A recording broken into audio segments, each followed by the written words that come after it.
Welcome back here to another episode of the Challenge Insiders on Reality Pop. I'm back, your host Chris, with Drew and Chantel to talk about the Challenge 37 and All Stars, the latest episodes here this week. And we just had this massive conversation prior to going live, Drew, about Brad's great beard. And at the moment, it is Movember, so you can only grow the mustache for now. But when will we see you attempt the big beard? When are you going to go down that direction? I feel like we need a month for growing beards as well. November is like multi-dimensional, where you can have just a mustache or just grow the beard with no shave November. I think I'm going to go completely shaven for December, and then January, let's kick into gear. Let's get a beard going. Let's get it back. So I'm excited. So by the way, good to hear. Yeah, 100%. And good to hear that you've got a little bit more energy back this week after feeling a little bit down last week. So I'm expecting big things from here today, Drew, in this podcast. Chantel, how are you doing since we spoke? And, is it a yay or a nay on the beards for you? Like, I'd like to know, because you were kind of saying you can't relate to this beard talk we had before we went live. Well, I think it looks good, but I'm always wondering whenever I see someone with a beard, does that mean that they have a weak chin? Because I'm always like, is it like hiding like a chin that's weak, which is, considered to be not super masculine. So I'm always curious what's behind the beard if I only know somebody with a beard and never seen them without it. I do find that it does, give that, traditionally masculine appearance, masculine look. But I don't like kissing a beard. It kind of grosses me out a little bit, but I think it looks good, and I think it photographs well, and it has a nice aesthetic to it. But the smooches are it's kind of gross. No, fair enough. And I'm wondering if it like I know we're going to start off on I guess season 37 before we go into the All Stars, but the jury's still out if Brad is like Samson in the Bible with the long hair. The longer the hair he got, the more power he got. Is the beard going to be the same thing for him this season? Because I've never seen him have that beard in any of his previous seasons, so it'll be interesting to see how well he performs here this season on All Stars. But we will go into the Challenge 37 here before we jump into All Stars. A very sad episode for me personally. I've seen it coming a million miles away, but this is the final downfall here of Big T this episode. She goes up against Emmy here in the elimination. Emmy proving to be an absolute beast this season, winning her 4th elimination down there, which, give credit where it's due. She's been doing pretty well in those elimination scenarios. But let's start with Big T here, Chantel. Really, it hasn't gone her way this whole season. And even at the end here, no one really wanted her around. No one was shouting for her to come back. She felt pretty hurt and betrayed by CT, who took her under her wing in the previous season. Where to for Big T from here? Because I know she's going to take a break, because she said that she wants to take a break from the show. Where to for Big T from here? And what does Big T need to do differently to come back and have a bit more of an impact? Like, we all like her as a TV character. We think she brings a lot to the show. She's a very nice person. We all like seeing her on the show, but it's starting to feel like, she's just getting beaten down doing the show season after season at this point. I think what the issue is with Big T is that she wouldn't have auditioned for this show. Like, she wouldn't have.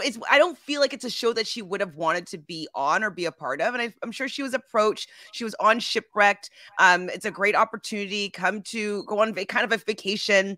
I just don't know if she's ever really had her heart in this game. I know her first season, she went out first elimination. And she came back, and I was excited for her to come back and see what she was going to do. And she did a little bit better, and she was improving. But I don't think that her heart is in this type of game. I could maybe see her on the Real World, but I don't see her doing Road Rules. So I just don't know if she would have been somebody that would have transitioned into the challenge organically if she was part of the MTV, the model. And so I think that she if she wants to come back, she really has to completely do a 180 on her physicality. She completely has to do some pre-gaming. I know that we don't really care for that much, but she's going to have to become friendly with some people and have some people protecting her, because she doesn't have anybody that cares for her to be in the game. And that is a problem when you're playing a game, especially now that we're in these teams and like, you know, you want to have people that you're going to be running with. If she has no friends, she's just going to be fighting the whole time, and she's not great so far at this fight. So she's really going to have to make some friends, and she's really going to have to get into like really strong shape, like not even just like endurance wise, but she has to like practice everything to come back competitively. But I don't see her doing that. Yeah, this is the thing. Back in the day, I think Big T would have been a really strong competitor when it was real world versus road rules. And back in the day when they used to do some of the more like fluffier types of challenges and like the fly swatter or something.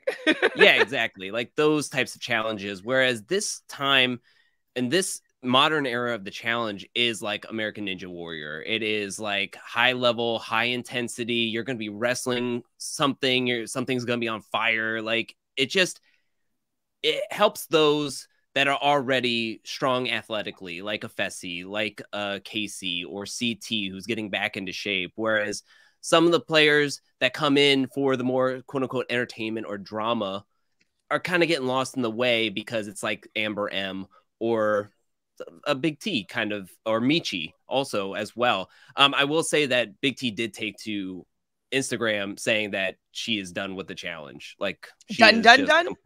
She's completely done. She said yesterday was my final episode of the challenge, and she said she's done, but she kind of leaves the door open. Like maybe she'll come back.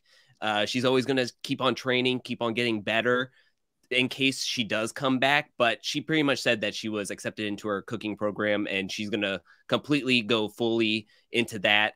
But she did start off saying that when one door closes, another door opens, and yesterday was my last episode of the challenge. So that's what she was saying on the post. Listen, I think that with Big T, Chantel hit it on the head. I don't think this show is for her. Like, I mean, I've loved seeing her on the show. If she's going to take it serious and she wants to win it, she's going to have to change some things. Like, you know, Logan and her has a conversation here about her probably having 6 donuts in her pocket before the next challenge and things like that. And she loves her food. So if she's going to go do a cooking show, a food show, maybe that is more something that she's passionate about. She doesn't come across as someone that's passionate about training. And we've had this conversation many a times on this podcast. The show is turning into more of another Olympics or another like sports physical type of show. So I don't see it changing in the near future in regards to that. I will miss Big T on the challenge, but I also think that this has been a great opportunity for her to get a name out there, get a bit more followers and things like that. So I think overall, if this is her last season, there's enough that she has gained from being on the show that she would have made it worth her while, and there would be other opportunities that can come from this. And she's definitely still a great reality TV personality or character, and there's other reality TV shows that she might fit in really well. You know, I could see her do something like a Big Brother, even in the UK, when they do the next celebrity version. I don't know if Big Brother UK is still going on. I could see her easily jump into things like Survivor, where you don't always have to be the person that's going to physically dominate. Not eating? Well, yeah, maybe the not eating part would really bother her. But I do think that, you know, Big T, that she, like, at the end of the day, we've got to look at the mental health side of this. And I think that it's been shown now a few times with different players that have played the show for quite a long time. And I think Cara Maria is a great example of someone who played it, and the game changed her personality because she was getting betrayed by people. She thought, you know, there was some loyalty and friendships outside of the game. I think Big T is it's early enough in her challenge career where she can get out of it before she really gets jaded. And the last thing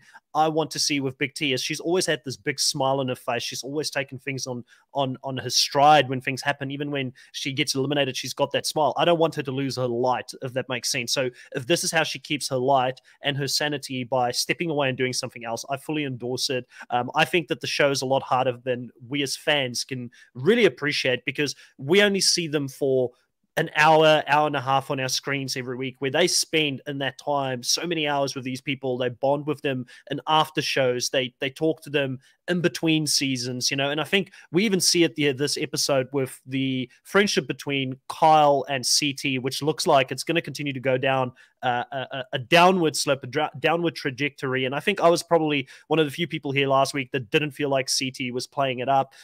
I think that CT and Kyle, there's some serious issues there. And I'm a little bit worried for Sapphire at this point. I'm with Emmy. She's not going to fix them, but how are these two going to work together? I mean, we thought this whole season CT could still win this, but at some point, these two guys are going to have to make peace or learn to work together. It seems like the issues are very deep-rooted between those two at this point.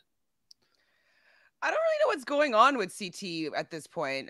Like, he's usually the person that's able to put his feelings aside to be able to get what needs to be done in order for them to win. And so the fact that he is so hard up on everything that Kyle is doing, yeah, okay, maybe you think he was snaky for the fact that he was trying to win in that particular situation.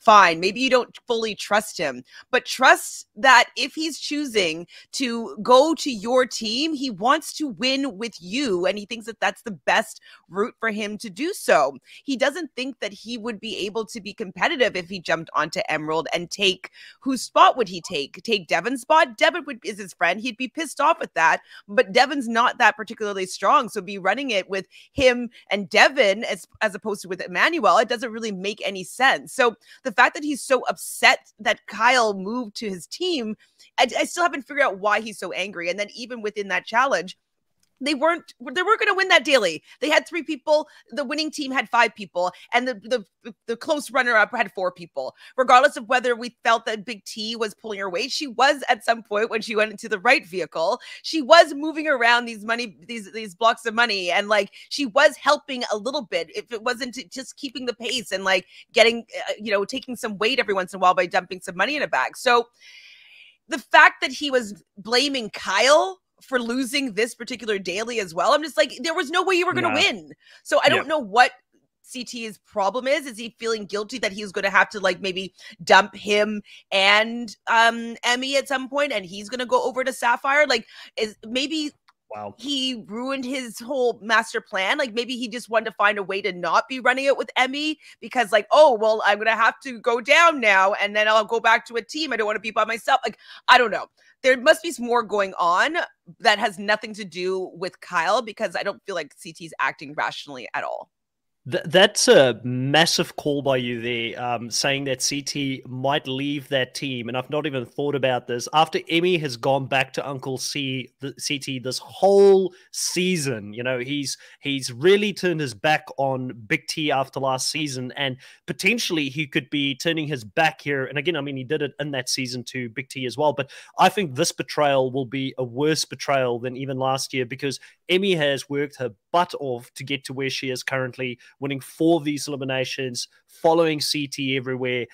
She is hanging by every word that he says, and I think that, to me, it would be heartbreaking to see him do that. And you could be right there, Chantal. And I know what do you think, Drew? Like, he could be feeling guilty because he knows he might have to make a very scumbag move here towards the end of the game. I don't think CT really wants to go into an elimination. It's so close to the finals. I think they all think that there's only going to be one more men's elimination, and I don't think CT wants to be a part of it. I think this is the frustration of just the whole season, just coming in and play at this one daily challenge, because like everybody was saying, they weren't going to win this. And so he's frustrated because after winning 2 in a row, and then Kyle switches out Logan, and now they're going to be on the losing streak again. He's just frustrated. I think he's making Kyle the scapegoat because Kyle wasn't a part of those winning teams.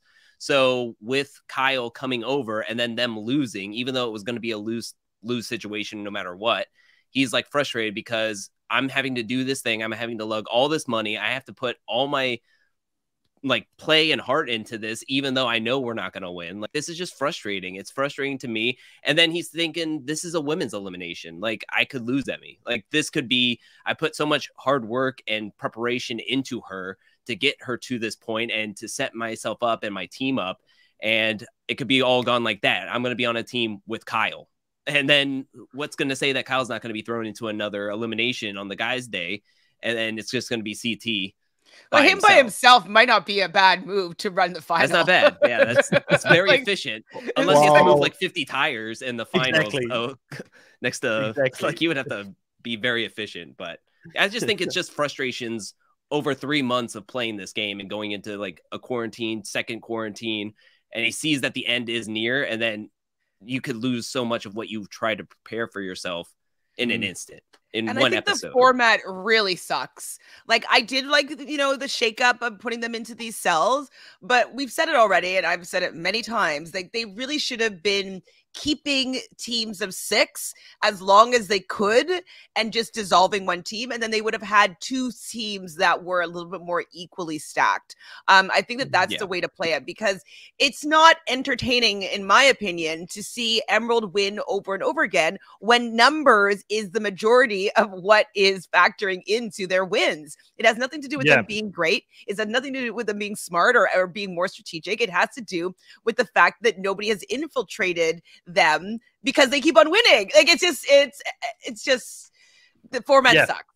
It shouldn't be 5-3-4, 5-3-3, 4-5. Like, it shouldn't be like that. It should be even across the board for these competitions, and it's really unfair. And maybe that's also why CT is a little bit irritated. It's because it's like, I'm in a lose-lose situation here, and I can't even do anything to help myself. Yeah, I agree. I mean, the numbers have been an issue for a while now, and I would much rather see them take a leaf out of Survivor's book here. I know the challenge, we need everybody to compete, but I would rather have a sit-out bench, have a couple of people sit out a challenge, make the numbers fair so that it doesn't come down to what we've been seeing, like this challenge specifically, having to move 2,000 pounds of weight with 2 duffel bags. I mean, it was always going to come down to who's got more bodies that can help carry those bags to the other end. And Sapphire had the biggest disadvantage going into this one with only 3 players in the game, where Kyle and CT was always going to carry the bulk of that weight. I'm sure Emmy did a lot of work as well, but they were always going to carry the bulk of the weight. And we don't know the distance that they had to run, but it would tire anyone out. And one of the things that stood out for me is that we didn't see, again, I would have loved to see like a timer. How long are they doing this challenge? Like, because the longer the challenge is, the more tired people are going to get when they're doing it. And Ruby was impressive here this episode. They really challenged Emerald to quite a degree, at least towards the end there, with Nelson doing extremely well, probably deserving more. I think if this was an equal numbers game, Ruby would have had a chance here, potentially even to take it out, because let's be honest, they only had 3 people as well, because love her or hate her, Big T did not really help all that much in this specific challenge. She was just running in between, helping the other team with the money, pushing it into the car, But I'm sure she helped a little bit, at least putting like the stacks of money in the bag, right? While one person just taking a little bit of a breather, she's able to just like give somebody a little bit of a rest moment while they're at the vaults. So, like, I know that she didn't do much, and I know that they showed her making that error, and so it looks like she was a disadvantage to a certain degree. But I do think that she helped a little bit to make it be more advantageous for them to have a 4th person. Yeah, but not in the aftermath, they talked about how that was all Big T was given, was just run with us, because apparently, I guess there's a rule that everybody had to be with each other when you dump the money and when you pick out all the money from the vault. So they just had Big T going, squashing around all the money, and then running back and forth. That's all her responsibility was. That's all they gave her. And if that's all they gave her, then she did exactly what she was supposed to do, in my opinion. Yeah, except going to the wrong car. Like, I mean, that's a basic error to make. Probably just one time it happened. They probably went to the cars like 10 times, and the one time she just made a mistake, they show it. Still, it's funny. I mean, let's read a couple of the comments here that people have sort of made early on in the show. So Adrienne says that it's sad that Big T is retiring. She's the only reason why some people, including myself, still watch the regular challenge now. Who do we have to see in order to keep, or who do we want to see in order to keep watching? Who do we want to see come back, I guess is the question. Sorry, my bad reading there. To keep watching, who would be the person for ordinary people to continue to shout for season after season? There's not many likable people left. Not left on this season. Like, Devin was likable until recently, and Devin's he's just done. I realize I have a hate relationship with Devin, and I'm on the hate side of that right now. I'm liking Emmy at the moment. I'm actually really on the Emmy train at the moment. She's probably the most for me. I would go Kyle, Kyle's, I don't know what it is. I feel like Kyle has like won me over this season. And what Chris was saying earlier, I mean, I think Kyle is like, I don't know. I think he's feeling it too. I think this season has gone on way like a long, and hearing that there was another quarantine period, I think it's just going for way too long. And he has like a pregnant partner back home at this time. And I just think it's like, I think it's finally getting to him. Like, I just want to make it to the finals. I want to see this through. I'm hoping to win some money. And I just feel like even when he had his birthday this episode, I mean, he was like excited, but you could tell in the confessionals, he was just like, I'm just happy to like get away from the game for a little bit. I just want to have some fun. I want people to have fun with me. And I think it is getting to him, and I feel bad for him. Yeah, I mean, it was good to see Kyle this episode at least get his birthday party, the Scottish theme birthday party with the Kills going out there, and them having a good time and him feeling appreciated, because the episode before that, no one was shouting for him. So he was on an all-time low with everybody wanting Josh to stay in the game. And I agree. Like, I'm a big Kyle fan. I've enjoyed it. I also like the fact that Kyle is calling out Devin for his beta male energy that he's bringing to the deliberation. And when he does those passive-aggressive snarky comments at Tori about, well, at least, this is no different, me putting someone into elimination to two teams teaming up against me. And he said it in such a passive aggressive manner. So I really appreciated Kyle saying, what we all are thinking, that the power is going to Devin's head this season. Yeah, the power's gone to his head. I think being aligned with Tori and Josh, who aren't usually the people that I would go to for strategy, and for the people that I want to be like bouncing ideas off of. And so I think that whole trio of them, I think it just was bad news for Devin's likability, because nobody likes Josh. Josh had a couple episodes where I was not hating on him and then went back to be disliking him. And then Tori, I've never really liked Tori. I liked her maybe her first season when she was the underdog. She's coming in and she had to really fight, and she was doing really well as a rookie. And then after that, I just didn't really enjoy her anymore. And I didn't enjoy her on Are You the One? And I didn't enjoy her on Second Chances. Like, I have never really been a fan of Tori. And so the fact that like he's now best friends with two people I've never really been a fan of, and now he's become a person that I really can't stand. Like, it's like, you are who you hang out with. And if those are his two closest allies in this game, I'm most likely not going to like you anymore, Devin. Yeah. I agree.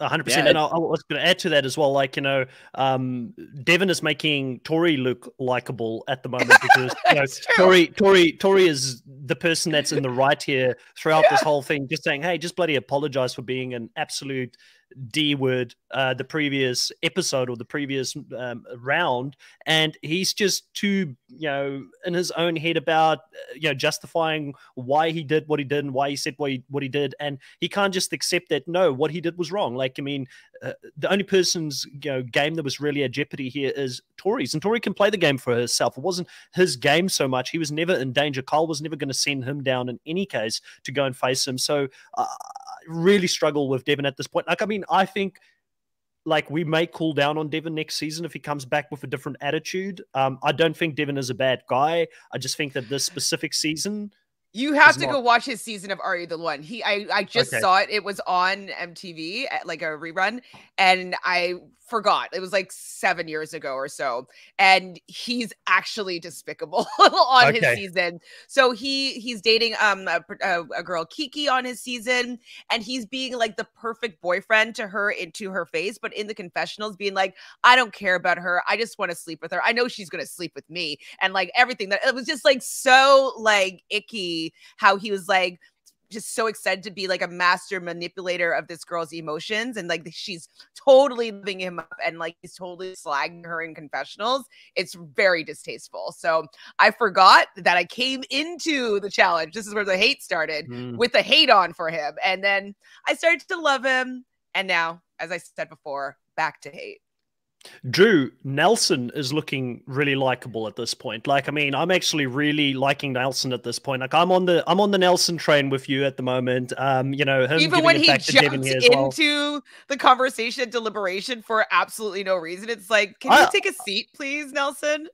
No. Well, I thought personally, and maybe I took this the wrong way here. Hopefully, Drew will have my back. It is his boy, but I thought that what he was trying to do there was diffuse the situation a little bit, and talk to them and say, like, listen, this is the way Devin operates. Don't take it personal. I thought he was trying to be this is the problem with Nelson. He's not a diplomat. He tried to be a diplomat, but I still like Nelson more because I felt Devin went on him pretty hard there for no reason. He fired back afterwards. But I've got Nelson. It's not even a male elimination. I'm on the Nelly train. He's so annoying. I find him very, very annoying. Sorry, go Drew. You can say your accolades for Nelson. Your take, Chantel, is Nelsicle level for me here, right? It's very cold.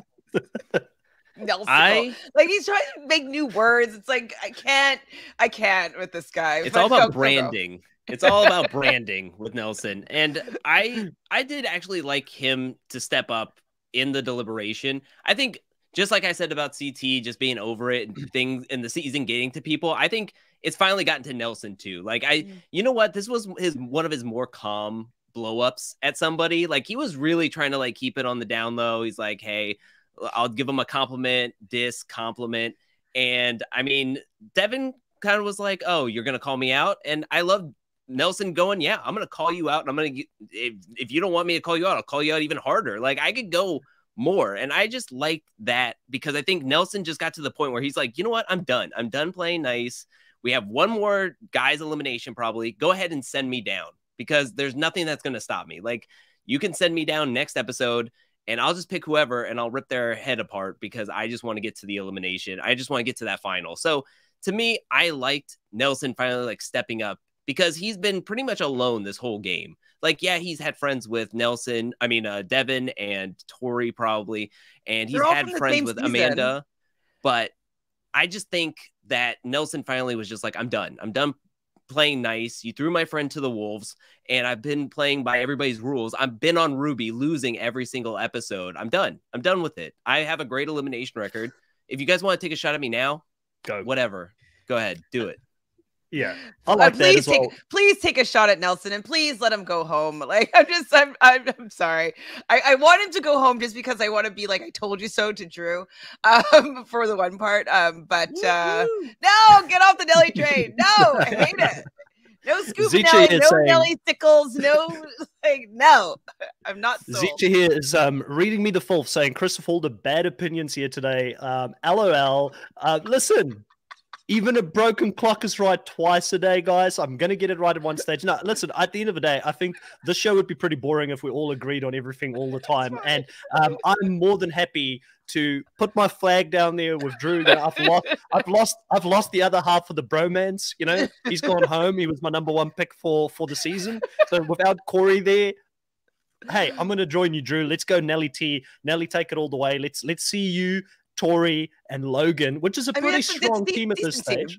It's okay. Yeah, that's a pretty strong team at this stage. Let's see you guys get together here and challenge. Because the alternative, if Sapphire doesn't do it, of seeing Emerald win the season, to me is, I don't know, it might just kill me on the challenge. Like it's worse outcome to have Emmanuel, which is the chicken guy running around in Carl's face, so full of himself. Like Devin, so full of himself. Like to see that team win would kill me at this point. Oh, but like it's like another person that like is tainted by Tori. I'm sorry, Tori. I mean, you might be a great person, just like your persona on this show, I'm not vibing with. But like she starts dating Emmanuel, and now I can't stand Emmanuel anymore. I can't stand his confessionals, like his. Have you seen him and Jemmy back and forth on Twitter? I'm just like, Emmanuel, you need to sit down. You don't even know anything about the history of any of these people that you're defending. And I get it. If she's your girl, you want to stand up for Tori, but like, don't start coming for Jemmy, saying that Jemmy's a clout chaser for like making a comment about Tori. It would definitely be the other way around. And just know that Tori's probably the biggest clout chaser out of all the people on the women on the challenge. Like she definitely only trades up for the guys that it's like the hot guy of the season, which is fine. It's a strategy. Go for it. Like it's been working, but like Jemmy even called him out and said, it's like, hey, like as soon as you're not called back to the challenge anymore, you're not going to be part of her life. So like you sit down. And I was like agreeing with Jemmy. So Emmanuel, I the love is lost. It's gone. And I think it's because he's started to be on Emerald and be on the Tori train. I think it's Emerald. I think it's just Emerald because they all just gas each other up and think that they're the best. And it's getting to the point where I love Devin, the Devin on the Aftermath. Oh, yeah, okay. Devin on the Aftermath. I love Devin on the Aftermath, but there's the points where I'm contemplating not watching the Aftermath from week to week because it's just the same Emerald people on there. And this past week, I was like, you know what? I'll just listen to it, see what Big T has to say. And like everything that like one person says, they would just give a compliment to that person. Like, oh, Devin, you said that so perfectly. Great way of putting it, Devin. And it's like, oh my gosh, like I'm enough. Like we get it. You're gonna be BFFs forever. Like whatever, man. Like come on now. Maybe they're just acting this way, but there's gonna be a time where they're gonna have to go and turn inward, and like they're just saving face because like they know that the shakeup of Emerald is about to happen. So maybe they're just faking it. I don't know. I'm bringing another hot take, potentially bad read here to add to the Liz Zicha. You know, this whole episode, we hear Nani continue to talk about how great it's going to be. She's going to run this final with Casey. That was the target all the way from the start. My spider senses, you know, like just started tingling on this and saying, look at the numbers right now. There's one more female left in the game than a male. And I think where that happened was when Fessy got taken out of the game. I don't think we ever actually brought the numbers back since then. So each team has got 2 men currently, except Emerald's got 3 women. You've got 1 woman, I believe. Oh, actually, is it level? It is level. Maybe I'm wrong here. Completely bad read. Yeah. There should be 1 guy left. But I still have a feeling. I've got a feeling with that specific thing in the episode, having heard Nani continue to say she's going to run this final with Casey, do we see something happen here before the end where there's like a potential purge or something with a switch up in the teams? She's either going to be in a team not with Casey, or she's potentially not going to be all the way into the final, running it right until the end with Casey. I've just got a feeling it's similar to how Tori kept saying she didn't want to leave Emerald. She was so happy in that team. I feel like we're getting a little bit of the same editing here, and we could see something else happening before the end here because everybody's assuming there's 1 more guy elimination next. Could they do something different? I mean, I think that if another woman were to leave, I feel like it would be Amanda over Nani personally, just because Nani has a little bit more experience. She's a little bit more physical. I think that she's been training with Casey, so she seems to be a little bit more physical. Part of the gassing up on the Aftermath was that be like, oh yeah, like Nani is so amazing, so good. She was like really strong. Her endurance is, and you know, I think that she has been working on it a little bit. So I'm kind of thinking that if there's somebody that's not running, it would be Amanda, because she also has a similar storyline. It's like she wanted to run with Ashley, and she's doing it for her son. And I could see her be the one that doesn't make it, even if there's like a purge of some sort. So I don't know. I think that Nani's going to run it with Casey, but I don't think that they're going to win. That's what I think would be the better outcome. Well, there was a point where TJ says don't get too comfortable when he's looking up at all the groups. So I feel like there is going to be a shakeup. It just depends on what is going to be the shakeup. I think they're going to still be in teams next episode for the men's elimination. But when it gets down to what is the final going to look like, I don't know if maybe at the beginning of the final, they'll do some sort of daily where they'll swap up the teams and maybe there'll be a purge. I don't think a purge is ever out of the realm of possibilities ever on the challenge, whether it's inside the finals, right before the finals, midway through the finals, or anything like that. So I think that's always going to be a possibility. Personally, I would love the shakeup to be solo and just go solo and then have a free agent style final where everybody just keeps swapping partners, because then you're infiltrating everybody's little duo. You're being double agents, literally, and you're double agenting everybody else because you're like working with this person, then you have to work against them in stage 2, and then you do some solo stuff. And I think that would be fun, especially since we had teams, pairs, and then go into solo. And I think it would be like the ultimate, like, how well can you work in solos, pairs, and team? Like, it's like the ultimate challenge. You had to go through 3 formats kind of thing. That's what I would like to see. But then wouldn't you think that CT and Casey would be a lock for the male-female winners? Well, that's a given. Like, if CT is going to not be thrown in at all, and he just walks into the finals, and they're like, we pray that an anchor will stop him, and hopefully we can like nerf him in the finals somehow. But if it turns into pairs or solo, then they're like, well, we've just botched that strategy, which they have been the whole time. If they're not going to send him in at all, if their strategy was just like pray and hoping he like trips and gets stuck somewhere in the finals randomly or get lost for like two days, I mean, it's not going to work. It's not the strategy you need to have go into it.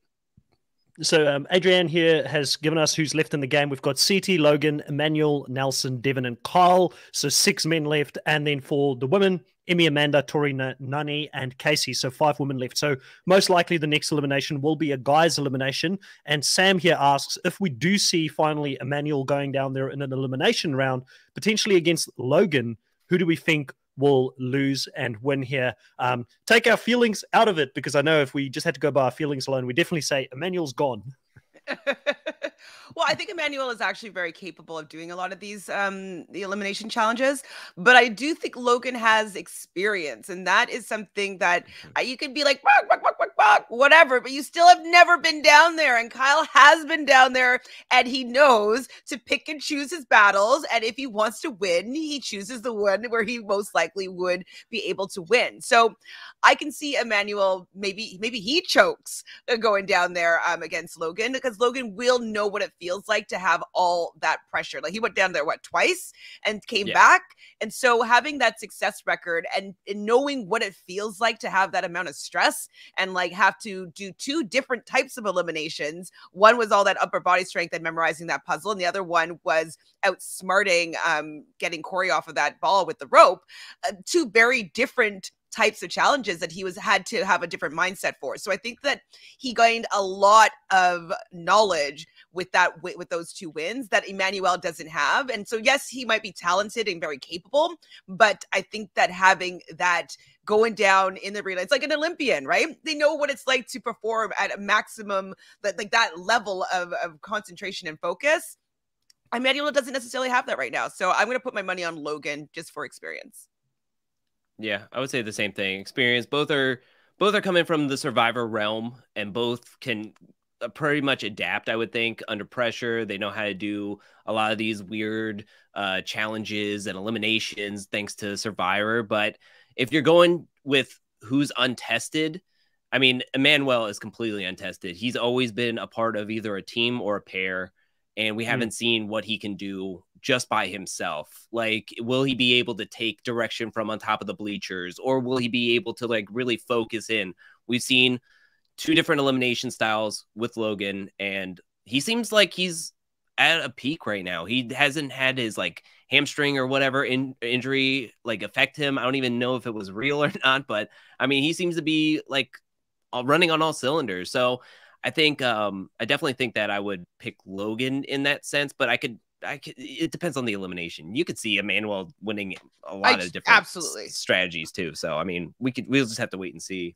Who's the most likely to go? And if Emerald does end up, if you know, history repeats itself and the numbers win out here in the next challenge and they actually win another challenge, you've got CT, Kyle, Logan, and Nelson as the people that potentially would be in danger for that round. Who do you guys think are the most likely to actually go down there in elimination, or who would Emerald send down? I mean, I'm taking that it's probably a given. I mean, this is the perfect opportunity if they're using their brains to try and take CT out.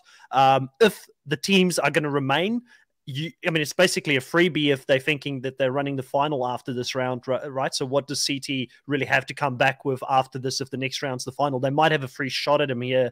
I do think it's too late, but that might be up for consideration.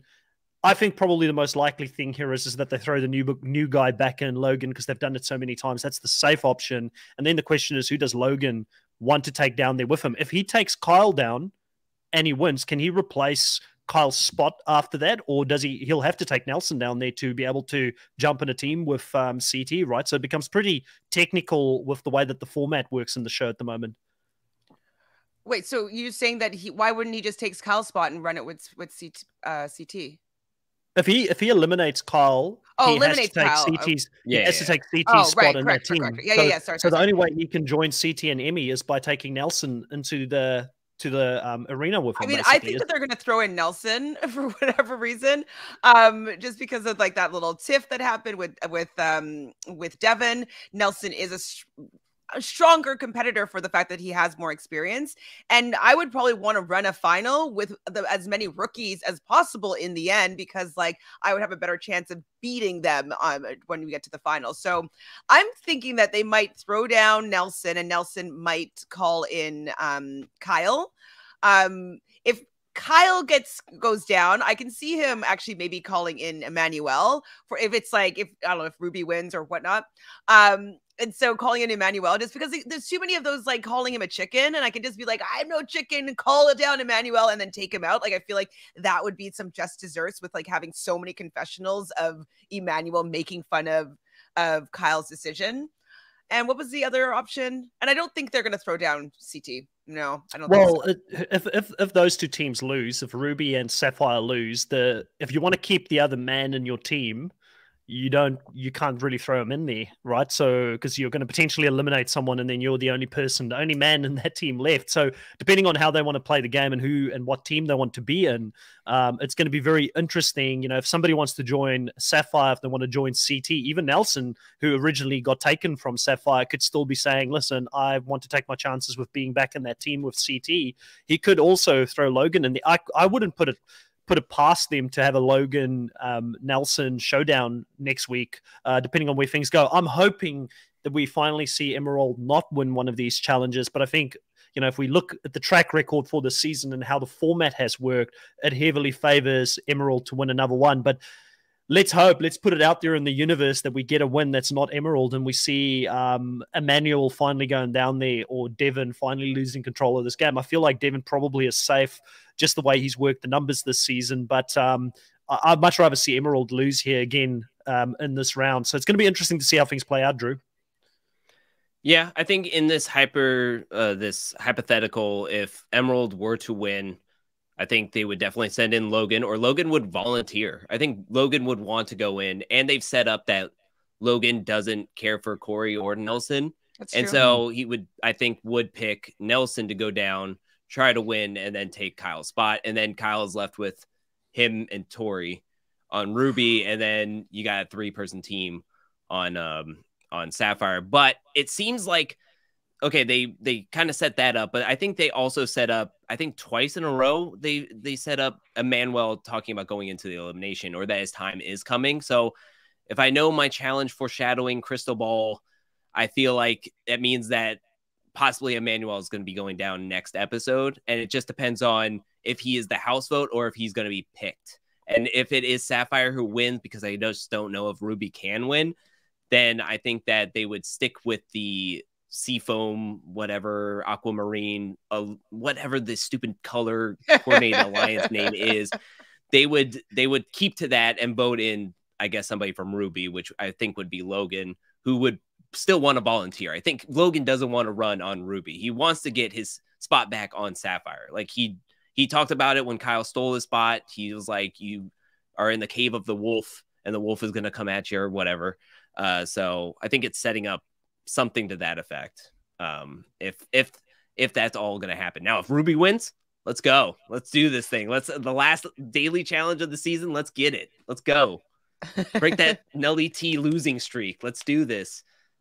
100%. Let's have a quick look here at the team. So finally, we've had 2 weeks in a row now where Drew has lost a little bit of ground here, but he still has 2 players on us. And we have just talked about the potential of Logan going in next episode and the potential of him going up against Nelly. So if that happens, that's worst case scenario for Drew here in his team, with 2 of his men going up against each other and a high likelihood of losing one of those 2 there as well. I have only got Chicken Man Emmanuel still left in my team. He might still be going in there as well if Emerald lose. I wouldn't be surprised to see that. But I am feeling pretty good about Casey and Tori and their chances to at least make the finale here.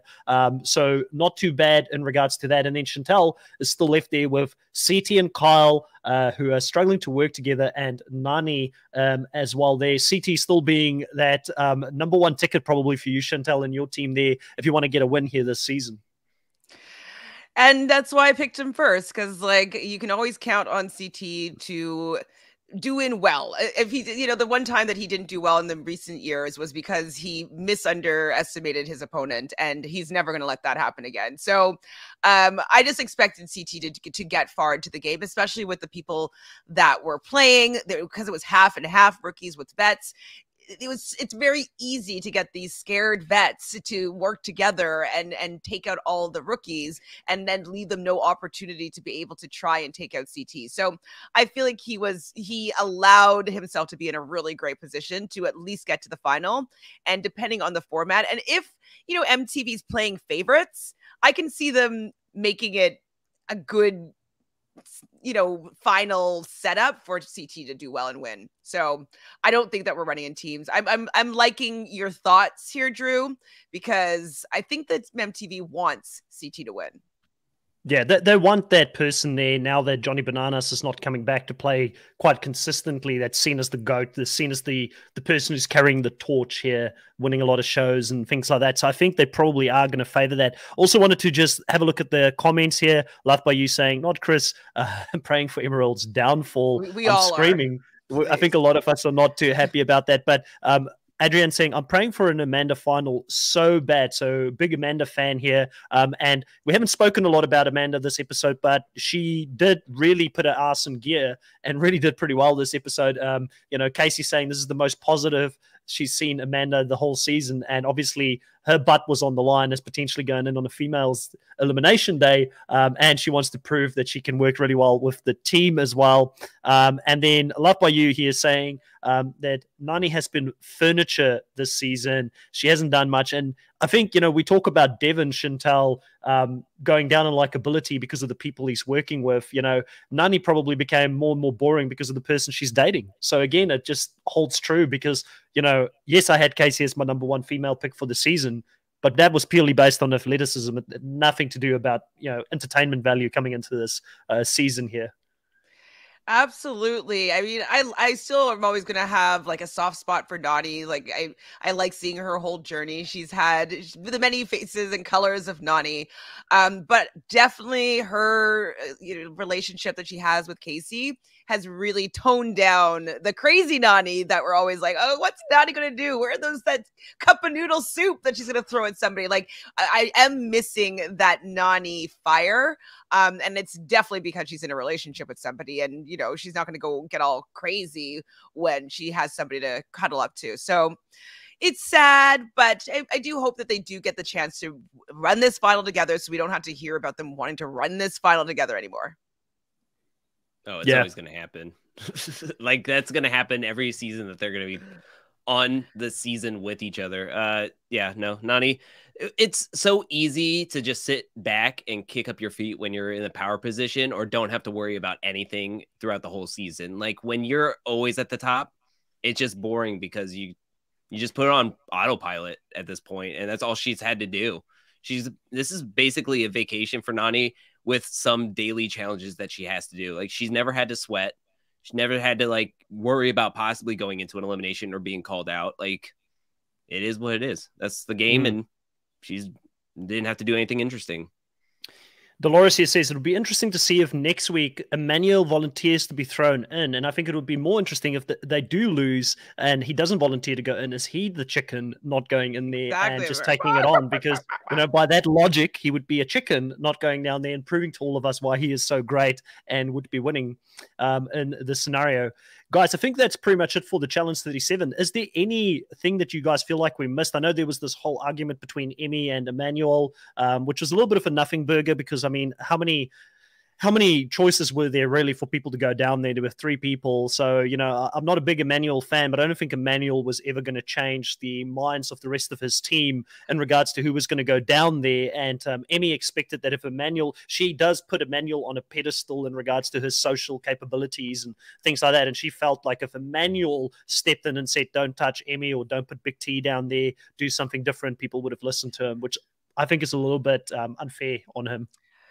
I mean, I think what her point is that he chose to to make sure that his girlfriend didn't go down instead of working for her to not go down.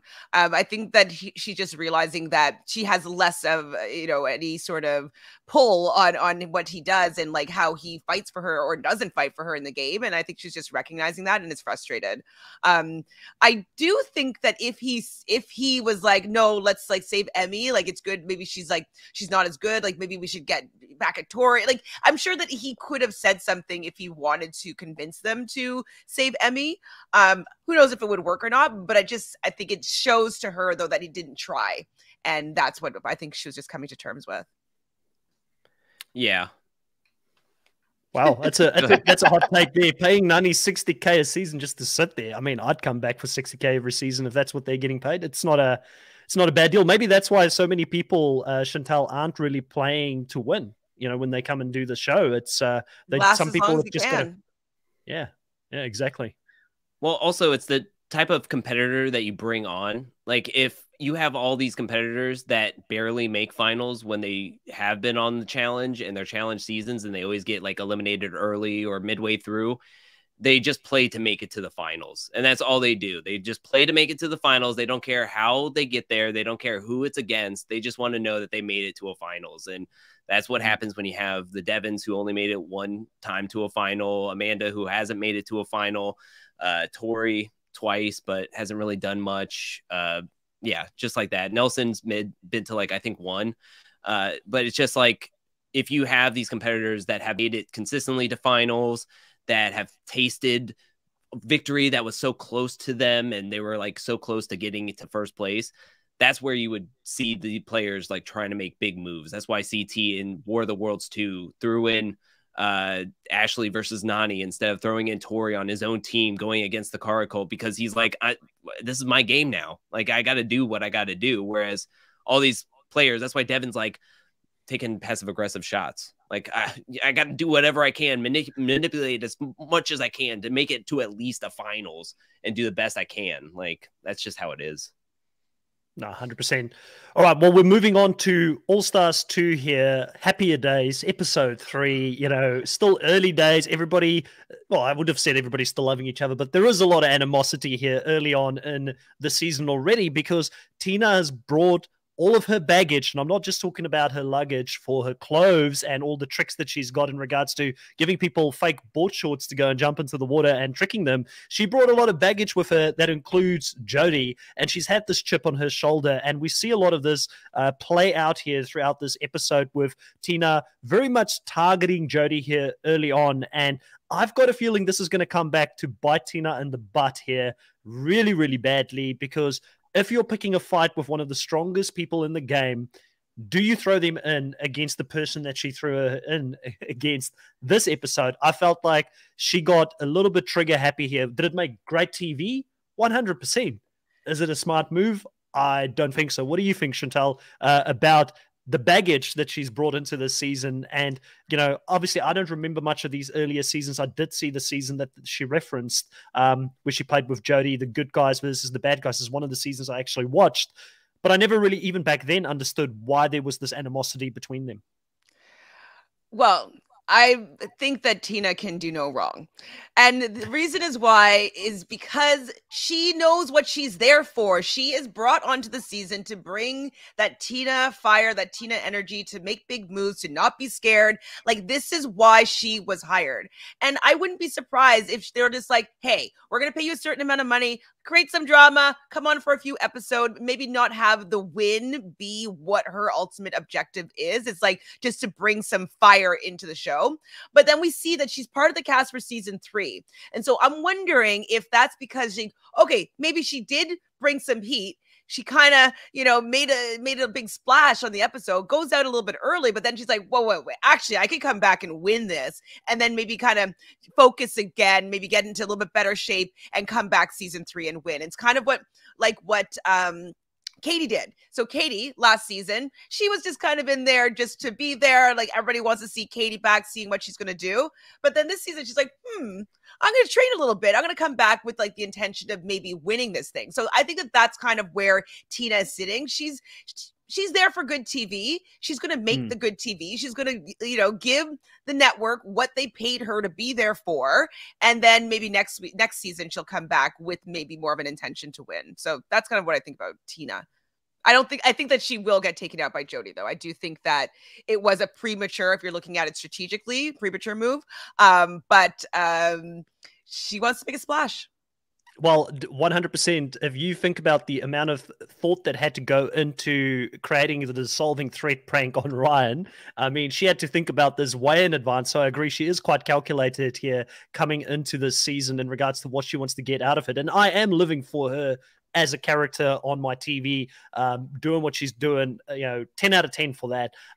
But I do think she is treading on some dangerous waters here. And she had some interesting strategies here, Drew, on how she wanted to come up with the names. I believe she wanted to do a random name selection that Darrell was like, I've never been in this situation before. And he had to really navigate around how they were going to choose who was going to go down there. She had her own ideas, which again made for some entertaining TV because I believe Darrell probably thought maybe this was not the right one to be team captain on because he had to make some enemies here with people that he kind of wants to stay close with and who rooms with him in this episode as well.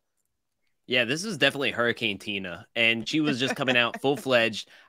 The only thing I have to disagree with is I don't think the producers had to like sell her on when they make big moves to get her to come back. I think Tina knows always what she's hired for. She just wants to cause chaos. Like she doesn't care. She just wants to get in there and want to ruffle feathers. I also think that she is a person that will hold grudges, and that's why she's like, I'll get Jody out. But this is what we've been talking about with Big T. I mean, CT on the main season. If you have a strong competitor and you're in a position to make something happen, throw her in, see what happens. You never know what could happen in elimination. So to me, shoot your shot when you get your chance. So to me, if it wasn't a flaming ball tic-tac-toe board game, like I would have definitely been like, yeah, definitely do it. But if I had the foresight to know what the elimination was, maybe don't throw Jody in against Sophia. Like, but I loved Tina. I loved that she like caused chaos. I loved Darrell, but man, when he was down there and she just was like swirling around in the sand, taking Steve off the board and having him squirm. Taking Casey. Awesome. Like why? Like, do any of us know why? Like, is there like a pre-game alliance between Steve and Tina? Like, did they even know each other? They're from the same era of stuff. They're also from Road Rules. And so I think that, she might have a bit of a friendship with Katie. Katie doesn't want to go against Steve. They're from the same original real Road Rules season. So I think it's just like original Road Rules that sticking together. And I can't remember why it started with Jody, but I think Jody did something kind of sly, like sneaky, and Tina's just going to call you out for that. And Jody is not really the one that's great with confrontation. She kind of will look a little bit sneakier, a little bit like she won't really own up to what she's done. And so I think that just rubs Tina the wrong way. And Jody's never able to really say the right thing to get on the same page with Tina. So I can't think of anything specific, like a big blow up. But I think it's just like Jody made a move maybe with her team and maybe wasn't completely forthright and forthcoming with to Tina. It was in the voting in who's going to go into the Inferno. And so the good guys talked about who they would throw in. And the other team was like, the good guys were like, it's between Jody and Julie. And so they were like, okay, well, if they get to say who it is, then we'll just pick whoever we want to go up against. And so the badasses voted in Jody. Jody called out Veronica, thinking that she was going to call out somebody else.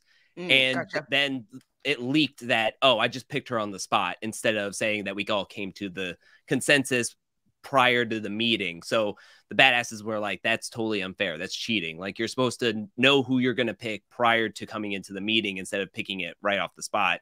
How did they know that we were going to choose first, kind of thing? So that's where the whole thing came out, that they were like, Jody was being like really sneaky and deceiving of them. And also Tina is best friends with Veronica. So of course, Veronica and Tina are going to be like wanting to smash Jody for kind of being sneaky and snaky. Yeah. No, Adrian here says that the thing I love about All Stars is that we have authentic and real drama and not the fake I'm a creator just for TV type that we see on the regular season.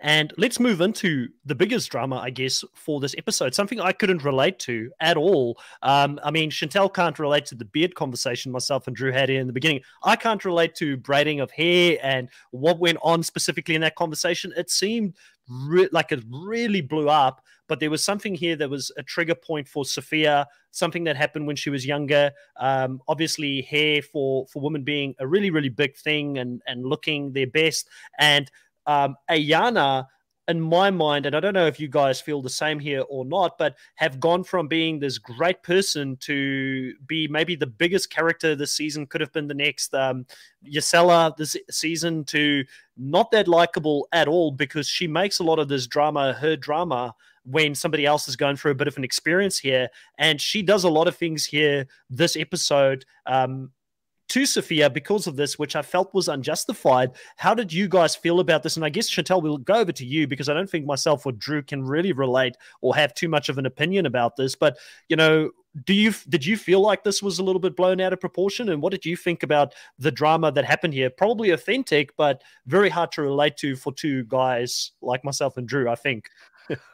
Well, I mean, I have to say that anybody that's like a Black person, Black woman, Black child coming to America and probably being in a predominantly white classroom where there's not a lot of different ethnicities in there, and having different hair, having anything different is going to be an opportunity for kids 25, 30 years ago, 40 years ago, however old she is, you know, to make fun of. And like, I know from my mom's experience, she was born in Jamaica and she came to Canada at a pretty young age, and she was made fun of for the color of her skin throughout until she got to high school. Like, she was bullied and bullied and bullied and bullied and bullied and bullied and bullied. So I can imagine with something being different. So first you kind of have to probably not speaking the language, so speaking Haitian or Creole, or French or Creole, and then having this different skin color, and then having hair that is an opportunity for people to make fun of. I think it was just really traumatic for her. And when she was younger, she probably wasn't able to say something. And now she has somebody that's doing something that's reminding her of her not being able to say something. And I think she just got triggered. And she even said she got triggered. And I think, yes, maybe it was blown out of proportion, but Ayanna didn't even really say there to listen to why she was being triggered by it. She wasn't saying that Ayanna was a terrible person. She wasn't saying that maybe the hair design that Ayanna was going to do wasn't going to be beautiful. She's saying what you were doing is triggering me, and can you please just listen to me and do it a different way if you're going to curl my hair or braid my hair. Yeah, and that's some good insights that obviously, you know, I definitely would not be able to relate to at all. And it's good that you've sort of, you know, put it into context there. The one thing I do want to mention is that when I said it was blown out of proportion, I felt like it was blown out of proportion by Ayanna for Sophia having a reaction, because that's Sophia's thing that she's struggling with and going through. And there wasn't any empathy, any understanding, any like, let me go back and understand what was the trigger. What was it that I did? It was more, she, like Sophia said in the show, is that Ayanna made it her struggle or her thing when it had nothing to do with Ayanna. And that's why I lost a bit of respect here for Ayanna. And then to go and absolutely dog her and throw her in at the end and say, hey, I want to make the sole decision here of who's going to go down there, and I'm going to give you a gift. What BS, you know? And I'm so happy that Sophia had other people there like Janae and Jasmine and Katie around there that could be there for her. But specifically Jasmine and Janae seemed to be the two that really had her back here in this episode.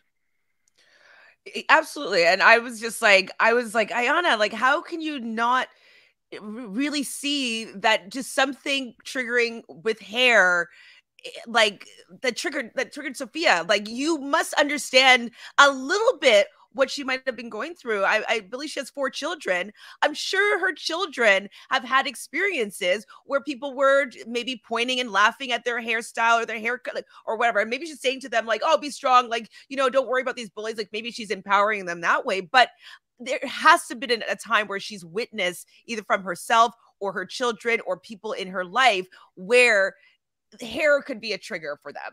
And so I was just so upset. But I was so on a high for Ayanna last episode with like how amazing she was, and that she was like helping Leah to finish pulling over the coffin at the end.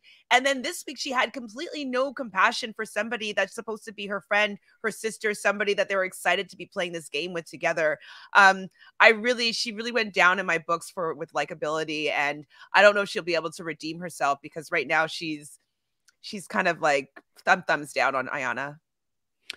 Cassidy here says that I've never seen someone had this big of a turnaround in just one episode. Like Katie said, she went from being a powerful and inspirational woman to being an asshole within basically an episode. And then Adrienne says that I do see where Sophia is coming from, and I feel for her, but I honestly think she should have reminded Anna right before the braiding and tell her not to do it in that way. Now, I will say to that, Adriana, I don't dismiss your opinion at all, but we also see Ayanna take control here of the team in this challenge, and she gives no one else a chance to talk. She's just like, it's my way or the highway. You guys stay quiet, one voice. I think Ayanna has got a very and I'm sure she's a nice person outside of it, and she'll look back at this and feel bad about what happened.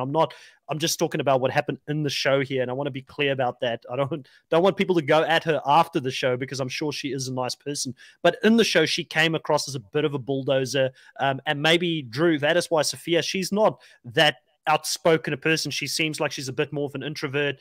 She doesn't speak out as loudly. Different people communicate differently, and I don't think Ayanna would have even given her the opportunity to talk through this, and she pretty much just bulldozed her potentially here, like she did with her team in the daily challenge. Yeah, pretty much. I mean, I think the most disappointing thing is she didn't even seem like she wanted to talk to her at all, or they didn't even have another conversation about it, for how close and how highly Sophia talked about Ayanna in the confessionals, saying how like she respects her so much. She's like so happy that she has a friend in the game, that she didn't think she was going to have a friend like Ayanna in the game. And then for it to quickly turn around, and it just felt like once something happened, Ayanna was just like, I'm wiping my hands clean. We're done with this. I'm cutting it off right now. And I think that was the most disappointing thing, that it just didn't seem like they had another conversation to try to understand each other, or where each one was coming from. And it's clear once she just throws her right into the elimination. Like, I have this power. I'm just going to send you into the elimination. Now I get it. It's early in the game, and you're trying to find any reason or justification to throw somebody into the elimination. If so, you think somebody's already mad at you, why send in somebody else possibly to go in and then possibly come back into the elimination, and then you have two people mad at you? So I understand her from that reasoning, but it did seem like the Derek with the shirt thing with Steve. Like, you're just picking something personal to send them in, and you're harping on it instead of it being something else that you think is like, I definitely think that this person deserves to be in an elimination or prove themselves in some way. I was pretty disappointed with the whole scenario and everything that transpired. Yeah, so Cassidy is saying, I love Jasmine's line that's not a fucking gift, which is so true, with a great line. And we'll talk about the points towards the end here of the show. I know Drew would have kept a tally on the confessionals. I did see Jasmine have quite a few confessionals here this episode, so I'm hoping she's stacked up some more points for me, since she is on my team. Adrienne then says that at the end of the day, at least Ayanna is providing the season. So, I mean, there's some content being provided. She could have been a bit more sympathetic to Sophia. And listen, it's given us, 10, 15 minutes to talk about hair and the braiding of hair and the blow up that happened with it. So definitely she is providing some great content for us to watch. And I still think she's going to be a force, because even if she's annoying people and she becomes this villain this season, people are still going to have to come at her and take her out. And there's going to be a lot of eliminations that Ayanna is going to be a beast in. Maybe we see a Jodie and Ayanna head to head at some point, because I think Jodie is another person that will see herself go down there quite a few times this season, since a lot of females are very intimidated by having Jodie on this season. Well, this is one thing that I'm liking about All Stars, is the fact that all these big swings, big moves, like shocking. There was 2 fully shocking moments this season where, like, the episode, I was like, What? Like, and that's kind of what I'm missing from this main season. There's nothing exciting happening. There's nothing shocking happening. There's nobody throwing somebody in that's not surprising. It's nobody calling someone down that I didn't expect. And so I can predict pretty much what's going to happen. We kind of just did it with like, well, this is probably what's going to happen if this is the scenario. We kind of worked through all the different scenarios and we're probably going to be right. And so with this, like, I did not see, even with the fact that they had a little bit of dissension between Ayanna and Sophia, I did not see at all her still being like, I'm going to be the sole person that's going to throw her down. And I was like, are you kidding me? That is so savage, but we would never get anything like that on the main show. And so I'm welcome to having this kind of like really impulsive gameplay just because it's All Stars and like the impulsive gameplay is entertaining. It's fun. It's shocking, but it's fun. I was looking at it and I was like, Ayanna wants all the smoke. She doesn't want some of it. She wants all of it. And she's going to make this move. Nobody's going to come for her. Everybody's going to be scared of her, I think. Like, it was exciting. It was for me, it was a jaw-dropping moment because you just don't see players that play the challenge in the normal season these days make these sloppy moves anymore because they've played it for so many seasons. It's similar to like Darrell going in there to deliberate about who they're going to throw down there. Darrell wants to play the game the way it should be played, but Tina's like, no, take the plan, throw it right out of the window, and this is how we're going to play this season, you know? And Darrell, you could see in his head, it's like the gears are turning and he is like tweaking out because he knows he is going to have to do some explaining after this because he's trying to keep Kohara safe. He's trying to keep, who was the other person? MJ safe here in this round, who's in his room.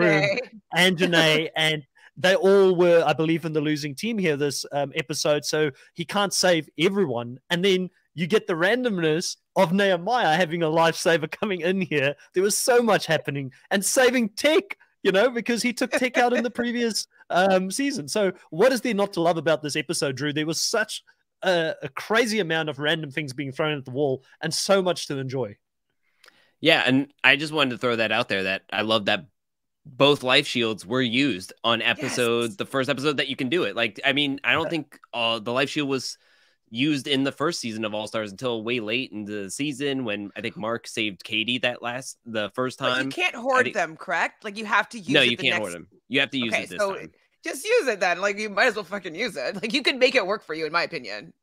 Like pretty much. So I mean, and I just want to throw this out there.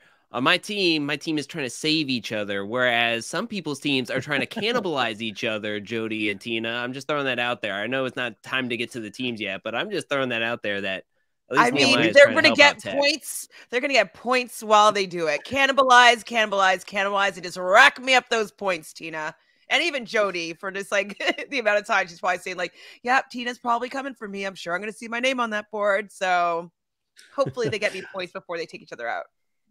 Yeah, it is rough at the moment. I mean, we've pretty much got a similar scenario here early on in the season like we had with 37, with both myself and Chantel taking some losses early on and Drew having some people in his team left. We've got both Ryan and Sophia that we're going to lose here to the elimination this round. And Ryan was one of the captains here this episode as well, but we didn't see him take control or talk at all. The main reason for him jumping on and becoming the captain, he said that, you know, he wanted to show he's grown. He's not afraid of taking leadership and putting himself out there.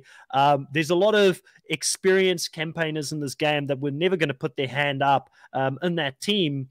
And they stayed well away from having any of this leadership ability because they knew that if they were going to lose, they were probably automatically going to go down there. I found Ryan a little bit difficult to read for me here this season. I didn't know much about him before the season. I didn't feel like I got to know him that well in the season. Like Derek, I felt like I knew him a little bit better, felt a little bit worse when we lost him. Obviously, there was a very tragic story in regards to what happened before he even joined the game, which probably made me a little bit more attached to him. How did you guys feel? Because we've spoken a lot about Sophia here this episode. How did you feel about Ryan and how he played the game? I didn't feel like there was too much there for us to dissect, sadly. And do we think that Ryan is someone that we could see back here in the future? I mean, I have always liked Ryan, but he doesn't really bring that much to the game. I was rooting for Kohara to stay. It was Kahada he went against, right? Wait, what was Yeah. their elimination? No, the bar. Yeah, he went against Kahada. I wanted Kahada to stay. I wanted Jody to stay. I thought it was going to be the most dramatic. Even though they're both on my team, I felt that the people that ended up staying in the game were going to be a little bit more exciting television, and I was curious more to see what they had to offer. He might get the call, but I don't really care if he comes back. I'm sorry, Ryan. I liked you on Fresh Meat, which was 2 or 1 that he was on. But I wasn't like, oh my God, I need to see him play again. So it's okay if this is the first and last time. Yeah, he was one of those players that I knew was going to be picked on first or early on, and it was either going to be a matter of time before he was going to see one elimination or multiple eliminations if he could somehow wiggle himself to a win. So just like how Nehemiah tried to get him nominated the first week, I think he was always going to try to be one of the early ones to be called down to an elimination. It's happened to him multiple seasons that he's on, so I just expected it to happen here when you have players like Brad, Derek, Darrell, and Tyler, who are much thicker, much bigger. I think that's what you're going to be going up against when you have Ryan there. And early on, that people are going to want to just go against an easier opponent, quote unquote, easier opponent. And this was probably again, he didn't have many. I mean, I don't know the guy well enough to say where his strengths and his weaknesses would lie. But one thing I knew as soon as I saw that it had to do with running back and forth, I thought Kohada had it. Like he's a little bit smaller than Ryan, but he's got the pace, he's got the agility, and he's also got the experience of having been in more eliminations than Ryan, with a record of 3-4. I think 3 wins, 4 losses prior to the season starting, and now 1-1 on All Stars. I did think Kohada had a really good shot, and I want to talk a little bit about the elimination that we saw here with the tic-tac-toe. Such a simple game to play, but then you add it into the fact that you've got to think strategically where you're going to put things, and a lot of people made some really bad calls, Sophia, and where they put some of the tic-tac-toes when they were playing it. But I think that we underestimate how frazzled you get when you know you're running against somebody else for time and you're having to put these fireballs into the spots.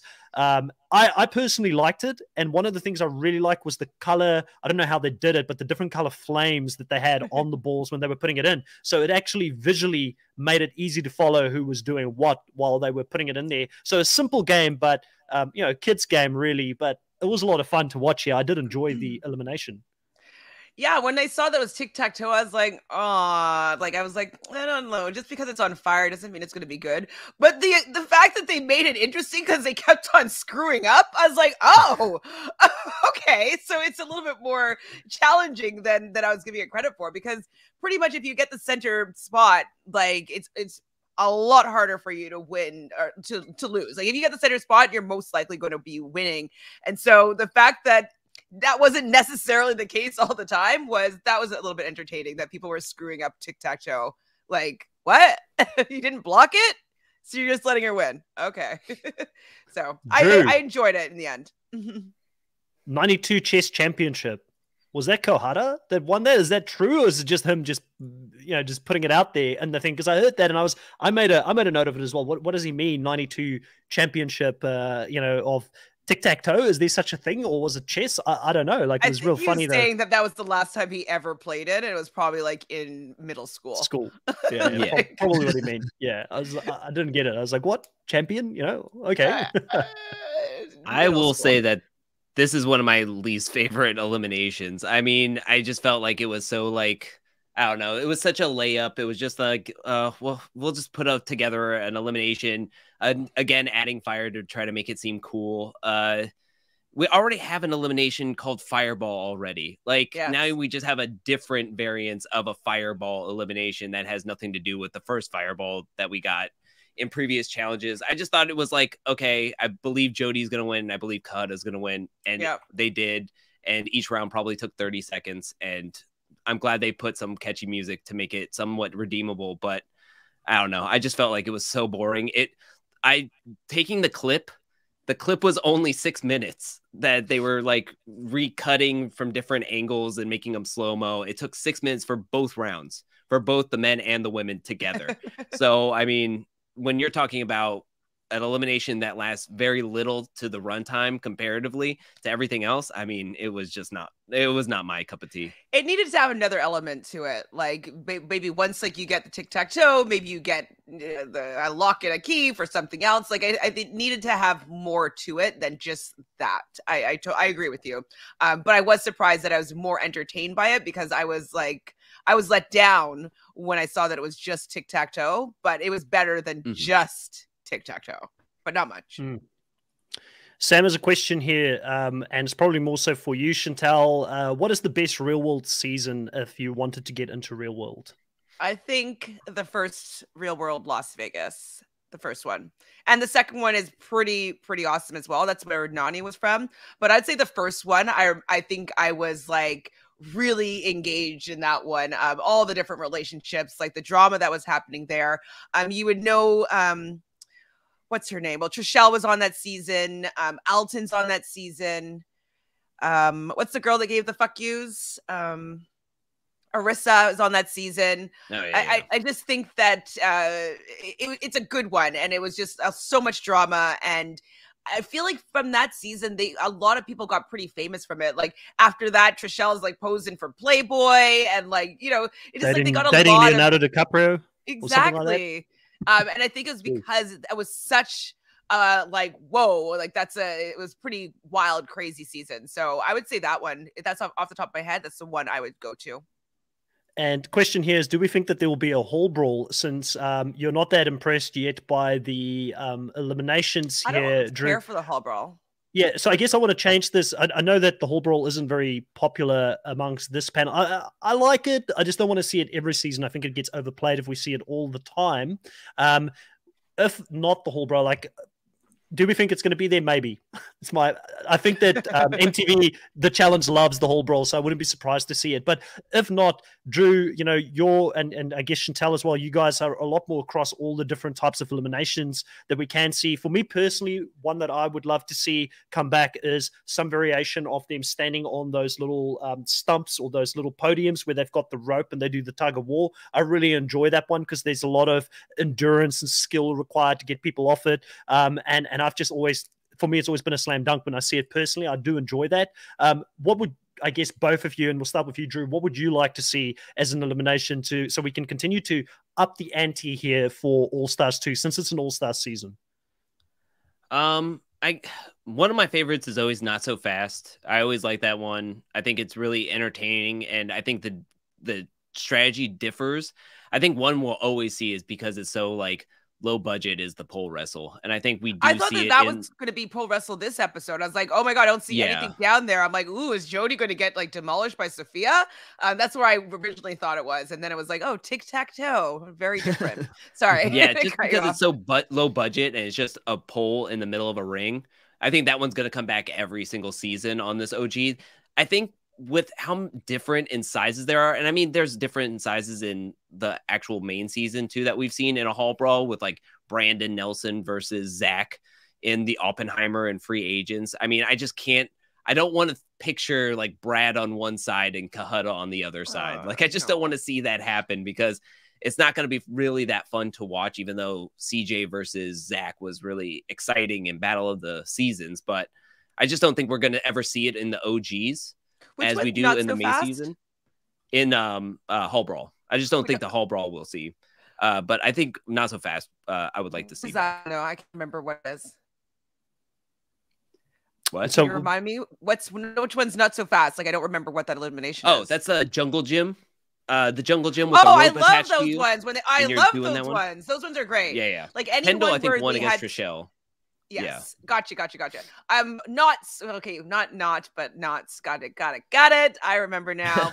I really like that one in general, just because like there's two parts of it. There's like the strategy of like building those knots and then having to untie them quickly and keeping all that stamina, keep your knot untied or your rope untied or unknotted.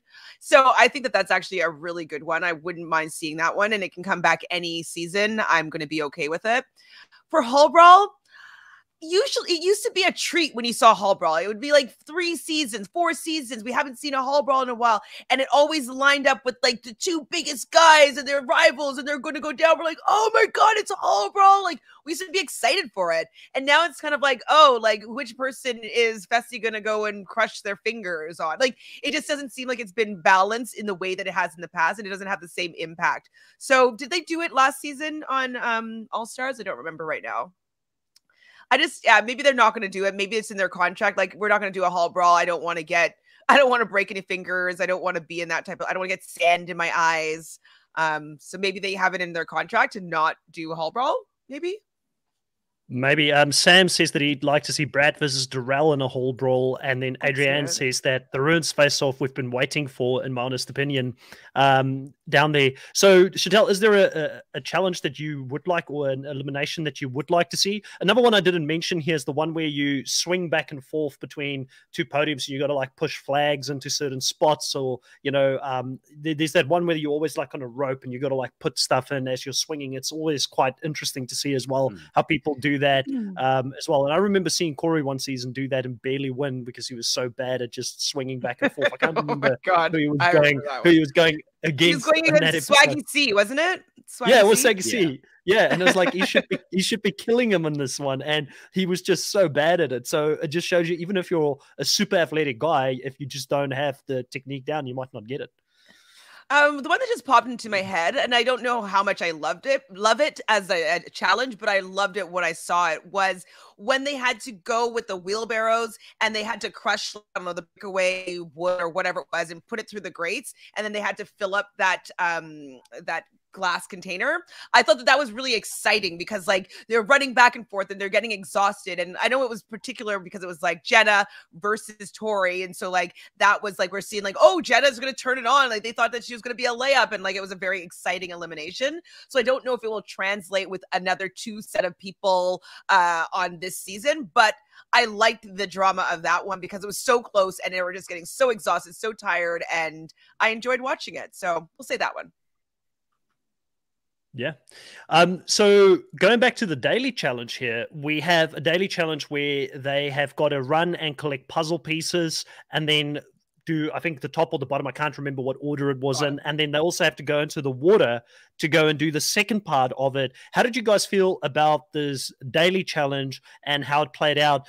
When the teams were selected here from the start, it was very evident that the black team had a lot of some of the heavy hitters together, and somehow I think most of the heavy hitter guys were all in the black team together. And then in the green team, they did have Jody and Kendall there, who were pretty decent for the females in that team, but they did seem like they had the smaller team overall. And it seemed like from the start, there was no surprise that the black team was going to win it, just based on the experience, the amount of champions they had together there in that team. I think it wasn't as suspenseful as it could have been going into this one. How did you guys feel about the daily challenge? Were you quite happy with this? For me, it was a little bit of a nothing burger personally. I was a little bit lower. I enjoyed the elimination more than Drew, but the daily for me was like, I don't know, it just wasn't the greatest. And maybe thinking in hindsight now about it, I'm hoping that we, similar to last season, see them sort of ramp up on the challenges, the eliminations, as we continue to go through the show. I mean, this is only the second daily we're seeing right now and only the second elimination. So we can't be too critical of the show too early on, right? I really liked this challenge. I think it really tested a bunch of different things. They had to work together. They had to have a lot of physical endurance, and they had to do a puzzle. I don't know if it was really well balanced, so I kind of had my money on the black team no matter what. I like more people on the black team, so I was rooting for them as well. The only thing that kind of took me out of it is that we saw in a lot of the previews that there's all these medevacs and people passing out and dehydration and like having the, I'm just like, I was just worried that I'm like, are we losing someone here? Like, what's happening? Is like someone going to pass out? Like, it's really hot and people are complaining about the weather and the heat. And I'm like, so I started getting nervous that we're going to lose somebody in the game to heat exhaustion. So that's kind of took me out of really enjoying this particular challenge. But I do like all the elements that they had in it. I guess the only two changes I'd make is have the teams be a little bit more balanced. So maybe I usually like a good schoolyard pick. That's always fun because it shows where you are and how people, think of you in these challenges. And maybe just seeing them drink some water or something, or be in some shade, because it just looks so hot. Yeah, that I like this daily challenge. I think it's a good tester because it's testing who can work well with each other. What is everybody's like role? Whereas Tina was like yelling at everybody, as some people were more the worker bees, going to get the puzzle pieces and everything. So I think it was a nice like litmus test of like, okay, this is the type of player that you are. This is the type of player this other person is. And we're trying to work together, but this is such a big group. And you're also working on endurance and strength as you're like also testing your swimming abilities. And you get to see who is a strong swimmer and who isn't. So I thought it was good in that aspect. As the execution of it, I wasn't super high on, because at a certain point, that first puzzle took majority of the time. And then once the teams got to the second puzzle, it went by like that. It was like quick. It was super quick. So I think the execution could have been cleaned up a little bit. But yeah, I just thought that the black team was definitely going to win. The green team had too many cooks in the kitchen. They didn't have a clear vision. And yeah, I thought it was pretty decent though. I actually thought it was pretty good. I kind of agree with Castor here, saying, oh, I guess he asks us what our opinion is, but I'm thinking he's probably not high on it. What are your thoughts about forming their own teams? Personally, I would rather see a schoolyard pick, or even something where potentially, you've got different colored balls, or like eggs with paint in them, or something like that you smash balls with paint. So similar like Survivor, where there's like a random pick element that comes to the teams, because this way, for people that are new to the game, that haven't played last season or don't have those relationships, then such a big disadvantage. So I would like to see a little bit more randomness come into it as well. Both these episodes now, we have seen them sort of picking their own teams. They're able to pick their own teams at this point. What do you guys think about that? Because that gives the opportunity for one team to just be that much stronger than the other team. And for me, I think that's half of the reason. I do think, in theory, the challenge isn't a bad challenge. I think probably, like you said, the execution and how predictable it was who was going to win this is what sort of made me not enjoy the daily challenge as much as I could have, because I kind of felt like I could look away for a couple of minutes and look back and then see the result, and I always knew what it was going to be.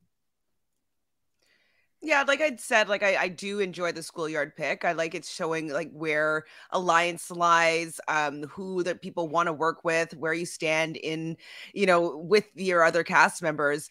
And it would have been more balanced, because if you're gonna have to go guy, girl, guy, girl, guy, girl, you're going to pick who you think is going to be helpful and useful in this challenge back and forth. And so I think that they would end up having the teams. Yes, you will most likely choose your friend, but usually people will choose someone that they like a little bit less, but are stronger for the team than their friend when it's a schoolyard pick. So I think it would have been more balanced, and maybe there'd be cause for more drama.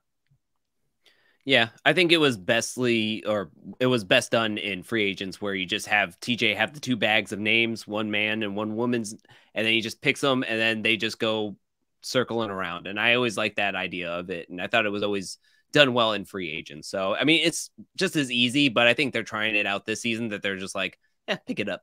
You do it. I'm doing enough here. Adrienne here says that I liked Darrell's comment. We got a lot of loud mouths, and then the one below just said here, as soon as Darrell said that, it zoomed in on Jasmine, Tina, and Derek within the team.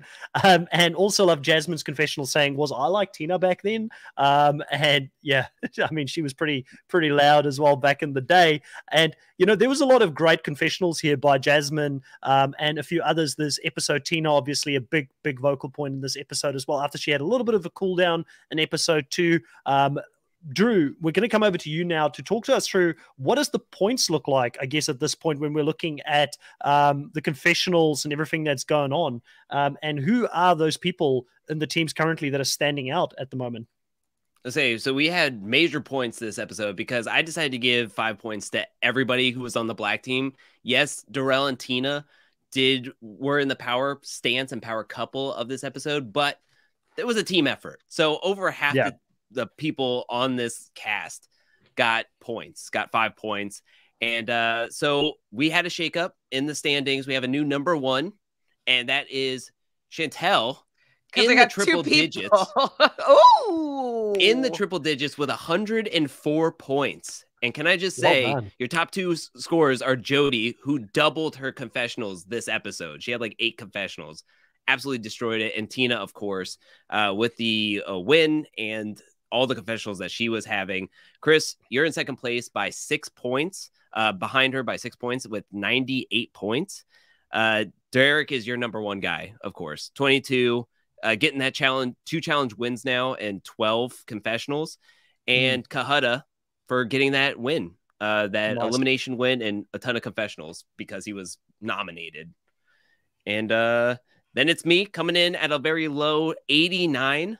My guys are not getting confessionals at all. Tech has really been slowing down. What's going on there? I have no idea. Steve, Katie, Melinda, luckily they got some confessionals this time around, but it's very minimal. It's like 2 to 1 confessionals each episode so far. So if they don't last very long, then they're not giving me any points. So I'm hoping like Steve goes into an elimination, gets like 18 confessionals and still wins somehow. But it's not looking good for him. My number one earner is Nehemiah with 25.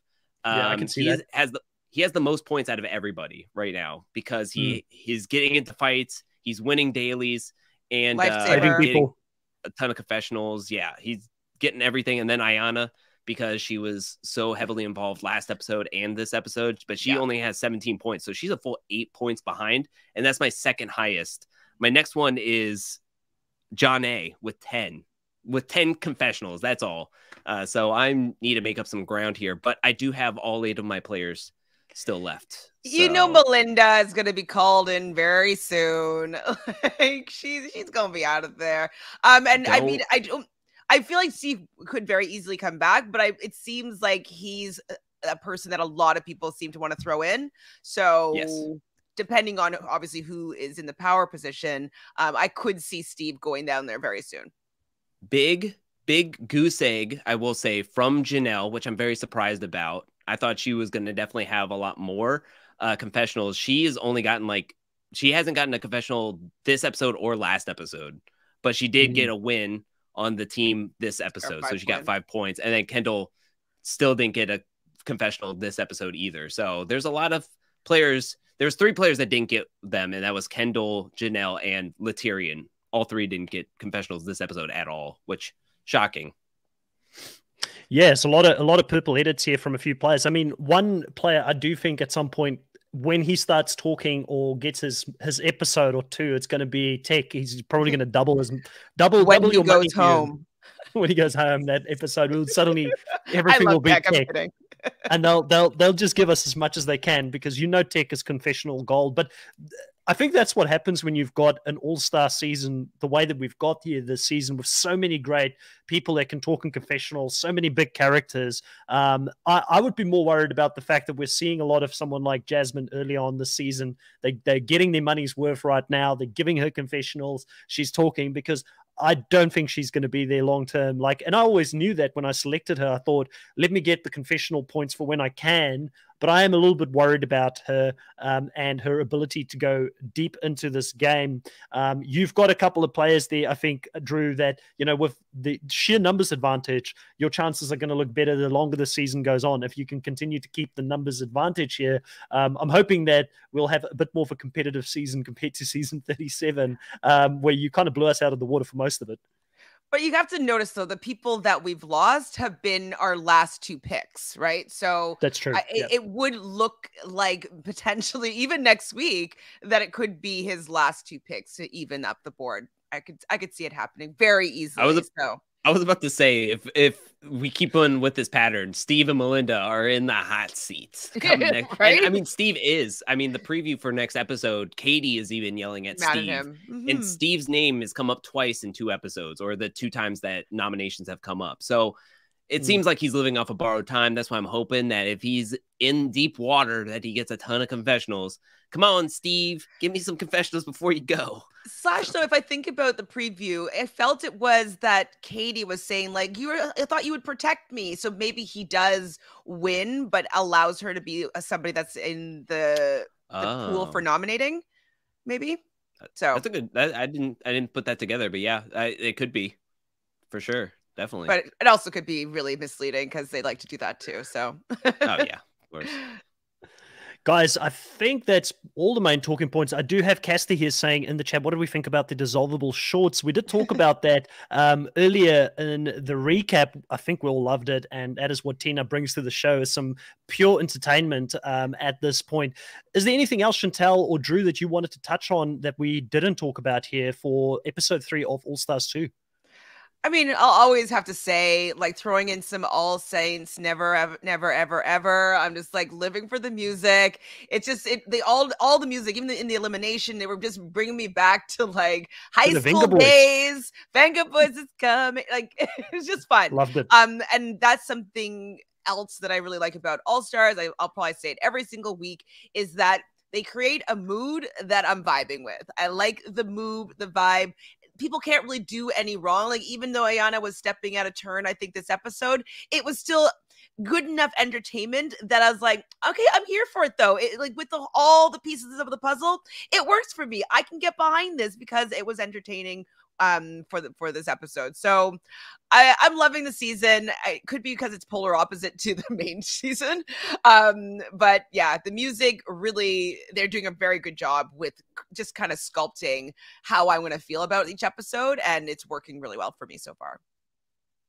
Yeah, same here. The only thing I would say is that I felt this episode was very much rushed. Like, I felt like it was going so quick because they were trying to fit so much in. I would like to see the opposite be, where the main season is an hour and this season be an hour and a half or a full hour, because I think just that much we could get a little bit more of like seeing everything and get a more feel for it and get more vibing in with it, because I think we got a good amount of drama daily, elimination and nominations and everything. It just felt like at certain points that it was just like, we're just going, like, you better hold on and just white knuckle it, because we're taking you to the end, and it's only going to be 42 minutes or 45 minutes. So, but I love it. It's a great time. You definitely notice the difference in the storytelling between the two seasons, where in 37 there's a lot more time to just throw shenanigans in there and things that's got nothing to do with the actual trajectory of the episode, where with this specific format and only having 40 minutes or so of actual runtime, they have to keep it very tight focus on who's the people that are going to go. So you can predict very early on when you see certain people talk, okay, that's going to be the person, like Sophie, when that thing happened in the beginning. Okay, she's in the hot seat this episode, so it makes it a little bit more predictable, probably easier to podcast on as well, because when you're making the notes, you're like, okay, I only need to focus on these couple of things that's actually going to happen here this episode. But we missed some of the little conversations happening between people that, I'm sure there's fans that for years have wanted to see some people come back, and you don't get to see them interact on the show, and then more people get a purple edit because of the format and the amount of time that we have here for each episode. And we spoke about this before. It's on Paramount Plus, so I'm sure there's a way that they can figure something out in regards to hopefully making the shows a bit longer, because I would always have thought that on streaming services, you have got a little bit more flexibility on the runtime that you put these shows on, because there's not a schedule that they have to fit it in with another show happening straight afterwards, like NCIS or whatever normally goes after Survivor, for instance, and they have to like fit it into that specific time slot. Young Sheldon, there you go. So that's it here for us this week, guys. It's been great talking to you about both these episodes here for the challenge, and we will be back next week at 8 p.m. Eastern Standard Time to talk about the next episodes. And I think we're getting pretty close to the end of the challenge 37 here, so it'll be interesting to see how many episodes we've still got left there as well. And we're going to move over here to Drew and Chantel to talk about what's happening on their respective channels as well. Chantel, what's happening on your other channel, Reality Realness, with 3 S's? Yes, so 3 S's. In 11 minutes, I'll go live talking about this episode, All Stars 3 as well. Marathon. With Jonathan. So that will be really fun to just kind of go even deeper into what we love and hated about this particular episode.